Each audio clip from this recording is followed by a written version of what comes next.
जोहार गे गाते को तिहिना वीडियो रुबुन बडाय ᱧᱟᱢᱟ बेरोजगार रिया कारण दो चिक काना खाटो माछाते दिलाबुन नेल लेगी।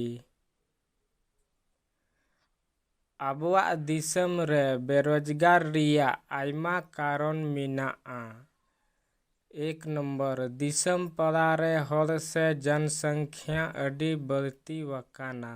2 नंबर सरकार से कंपनी नौकरी चाकरी रे आबू लगी ढेर रखा दोहो ठाव आरक्षण बनुआ। 3 नंबर आबू की असली मालिक से स्थानीय हर को लगी डोमिसाइल अरी बांग ठवक वकाना। 4 नंबर आबूरेन एमएलए आर एमपी को ऑल पढ़ाव बांगते विधानसभा आर संसद रे आबुआ कथा बांगको रोड दाड़िया काना। 5 नंबर बाहरे दिसम खन अडी सांगी हर को सोड़ो बोलो वकाना। 6 नंबर सरकार पहटा से खन आबू को उन्हें बुना आबुआ आतु से दिसम रे ची कमी रे हो बांको अचुए बुना। 7 नंबर प्राइवेट कंपनी हो उनका गी नौकरी चाकरी दाव बांको इमाबुन काना।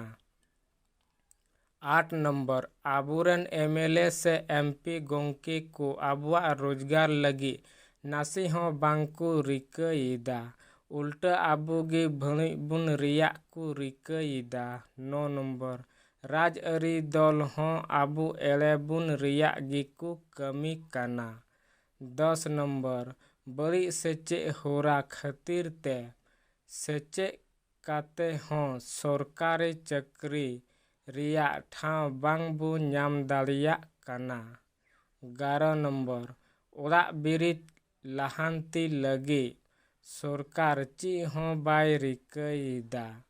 12 नंबर सरकार पहटा से खन चलू वकान बड़ी योजना खातिर आबू रोजगार गी बांगबू ᱧाम इदा। 13 नंबर आयमा लिकान इतुन व्यवस्था बनुआ।